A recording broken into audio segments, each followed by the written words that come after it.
कुठल्याही पक्षाच्या संदर्भामध्ये घडामोडी घडल्यानंतर न्याय मागण्याच्या करता एक पद्धत आहे, एक परंपरा आहे। त्या प्रकारे आम्ही निवडणूक आयोगाच्याकडे गेलेलो होतो आणि त्यामध्ये आम्ही पण आमचं म्हणणं मांडलं, इतरांनी पण त्यांचं म्हणणं मांडलं, त्याच्या अनेक तारखा पडल्या। सगळ्यांचं म्हणणं, वकिलांचं म्हणणं जाणून घेतल्यानंतर साहजिकच लोकशाहीमध्ये बहुमताला प्राधान्य दिलं जातं आणि आज राष्ट्रवादी काँग्रेस पक्षाचं चिन्ह घड्याळ, राष्ट्रवादी काँग्रेस पक्षाचा झेंडा, त्या सगळ्या गोष्टी आम्ही लोकांनी जो निर्णय घेतलेला होता, मग प्रफुल्लभाई पटेल असतील, सुनील तटकरे, छगन भुजबळ, धनंजय मुंडे, दिलीप वळसे पाटील, बाबा आत्राम, संजय बनसोडे, आदिती तटकरे, अनिल वैदास पाटील, आम्ही सगळ्या सहकाऱ्यांनी आणि आमच्याबरोबर असणाऱ्या 50 आमदारांनी जो काही निर्णय घेतलेला होता, त्या निर्णयाच्या संदर्भामध्ये इलेक्शन कमिशननी निकाल दिलेला आहे। मी विनम्रपणे तो निकाल स्वीकारतो, मान्य करतो। त्यामध्ये आम्ही निवडणूक आयोगाचे देखील आभार मानतो, त्यांनाही धन्यवाद त्या ठिकाणी देतो। हेच मला या निमित्तानं आपल्याला सांगायचं। बहुत दिन हुए बीच में अपने महाराष्ट्र में राजनीति के बारे में कुछ घटनाएं हुई, उसके बारे में आप सबको पता है और फिर ये सब मैटर इलेक्शन कमीशन के सामने गई।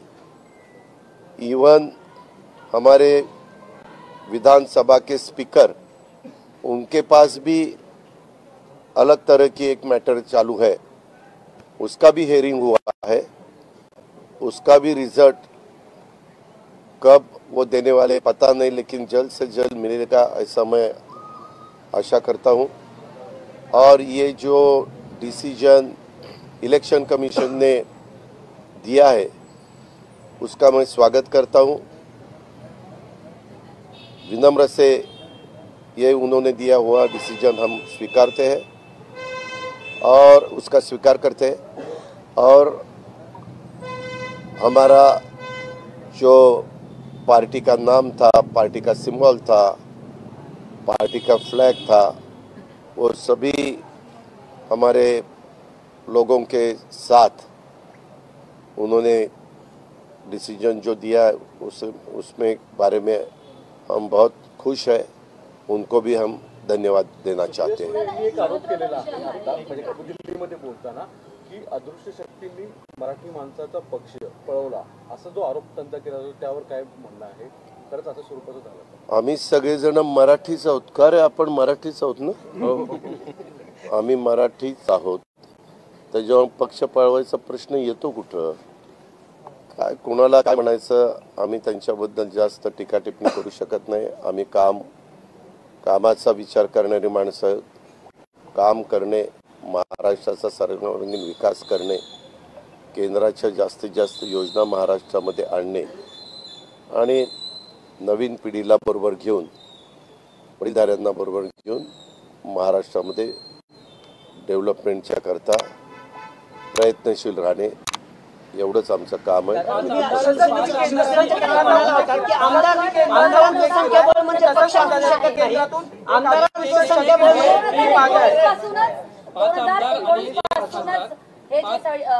असा प्रयत्न जो आहे पक्ष तोडण्याचा प्रयत्न केला जात होता असं विरोधकांचं म्हणणं काय 2019 पासून तुम्ही कट रचत कोण? मी कोण विरोधक? हा प्रश्न पण त्यांनीच विचारायला सांगितलं का आपल्याला? मी कुणाच्याही आरोपाला उत्तर द्यायला बांधील नाही. दादा शिवसेनेच्या निकालामध्ये असं म्हटलेलं आहे की 5 आमदारांनी एका खासदार दोन्ही बाजूने प्रतिज्ञापत्र दिलेले आहेत. म्हणजे कुठे निवडणूक आयोगाच्या निकालामध्ये 5 आमदारांनी एका खासदारांना दोन्ही बाजूने प्रतिज्ञापत्र दिले, तुमच्या बाजूने आणि शरद पवार यांच्या ठीक आहे. तो माझा मी त्याच्याबद्दल काही बोलू शकत नाही. तो निर्णय त्यांनी घ्यायचा आहे, कुणी इलेक्शन कमिशननी, आणि तो तर दिलाय, तोच आपण दाखवतोय सगळीकडे. सुप्रीम कोर्टाच्या पुन्हा लढाई का सगळ्या कुणाला कुठं जायचं असेल, न्याय मागण्याचा संविधानाने प्रत्येकाला अधिकार दिलेला आहे. उद्याच्याला त्यांच्या बाजूने निकाल गेला असता तर आम्ही सुप्रीम कोर्टात गेलो असतो. आमच्या बाजूने निकाल लागलाय म्हणून ते सुप्रीम कोर्टात जाण्याची भाषा करतायत. ठीक आहे, सुप्रीम कोर्टामध्ये ते गेल्यानंतर आम्हालाही त्याच्याबद्दल आमची भूमिका तिथं मांडावी लागेल. आम्ही चांगले वकील देऊन ती भूमिका मांडण्याचं काम करू. आमदारांचं संख्याबळ म्हणजे पक्ष असू शकत नाही, ज्यांच्याकडे जास्त आमदार त्यांचा पक्ष होऊ शकत नाही, असं विधान तुम्ही शिवसेनेच्या त्या सगळ्या महाविकास आघाडीत असताना केलं होतं.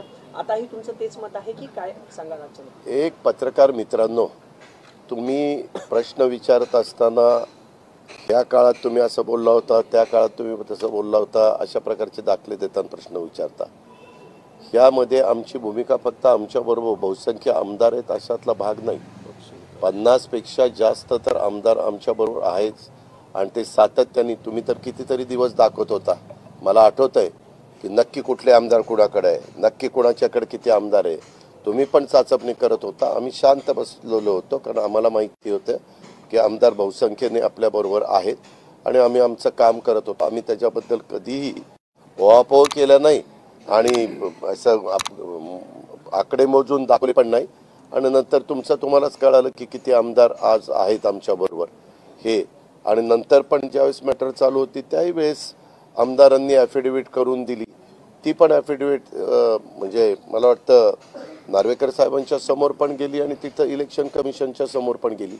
आता आमच्याबरोबर राष्ट्रवादी काँग्रेस पक्षातले मॅक्झिमम जिल्हा अध्यक्ष देखील आहेत.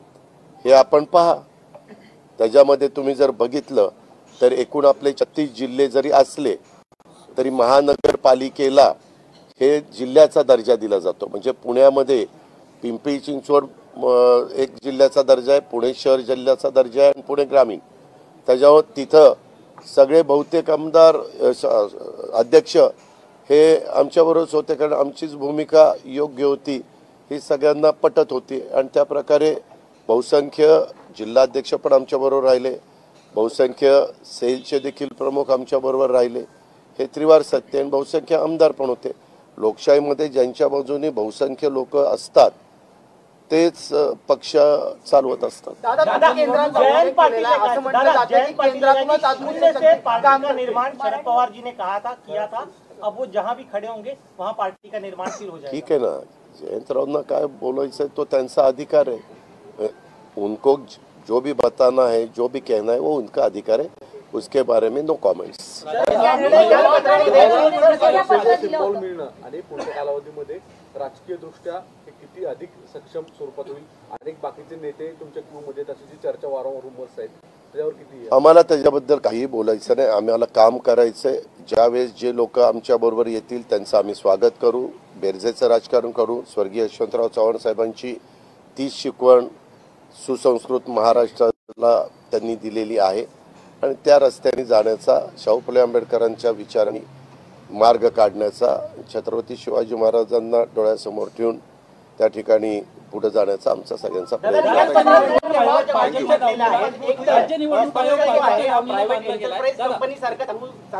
आहे. काय पक्ष प्रायव्हेट एंटरप्राइज कंपनी सारखं कोणी चालवू शकत नाही असं निकाल पत्रात नमूद करण्यात आलेलं आहे. आणि दुसरी महत्वाची गोष्ट, आमदारांची जी संख्या आहे त्याच्या आधारावरती हा निर्णय घेण्यात आलेला आहे, पक्ष संघटनेच्या संख्येवरती. मी त्याच्यामध्ये तुम्हाला सांगितलेलं आहे की पक्ष संघटनेमधले बहुसंख्य सन्माननीय सदस्य, आपण जर आपल्याला माझ्याबरोबर काही आपल्यातले सहकारी द्यायचे असेल तर द्या.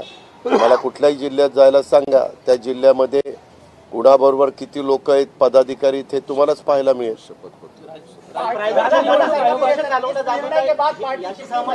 एक मिनिट, तुम्ही निवडणूक आयोगाने जो निकाल दिलेला आहे त्याच्याबद्दल कॉमेंट्स करण्याचं माझं काम नाही.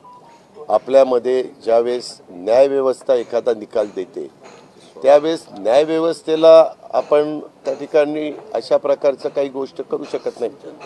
यदा कदाचित तुम्हाला दिलेला निकाल योग्य वाटला नाही तर वर तुम्ही अपील करता. इथं इलेक्शनच्या बाबतीमध्ये शेवटचं अपील निवडणूक आयोग हेच आहे. बाकीच्या बाबतीमध्ये खालचं कोर्ट आहे, नंतर सेशन कोर्ट आहे, नंतर हायकोर्ट आहे, नंतर सुप्रीम कोर्ट आहे, मग सुप्रीम कोर्टाचं बेंच आहे. हे अशी पद्धत आहे. त्याच्यामुळे त्यांनी निकाल दिलेला आहे तो आम्ही विनम्रपणे स्वीकारला आहे. आम्हाला अजिबात त्याबद्दल काही त्याचा उत्माद करायचा नाहीये.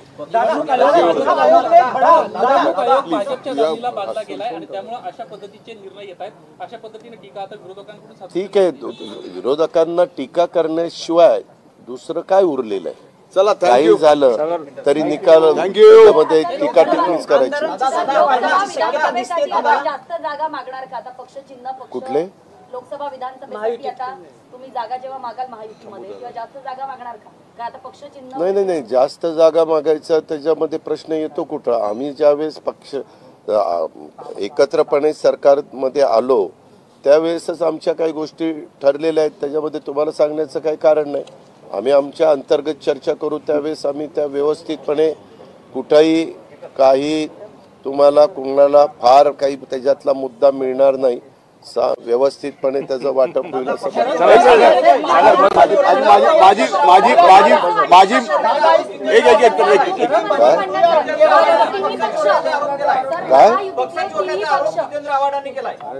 माझी एक विनंती आपल्याला, आपल्याला बाईट मिळालेला आहे, आता आपण जेवणाचा पण बाईट घेऊन जावा. थँक्यू. तुम्ही कशा करता ते बोलता? जी माणसं धचामा करतात त्यांना उत्तर द्यायला अजित पवार बांधील नाही. धन्यवाद. आपल्याला बाईट मिळालेला आहे, आता जेवणाचा बाईट घेऊन जावा. विनंती आहे. धन्यवाद. राजकारणातील प्रत्येक अचूक बातमीचे सर्वात आधी अपडेट्स मिळवण्यासाठी सरकारनामाच्या सर्व सोशल मीडिया प्लॅटफॉर्मला लाईक, फॉलो आणि सबस्क्राईब करा.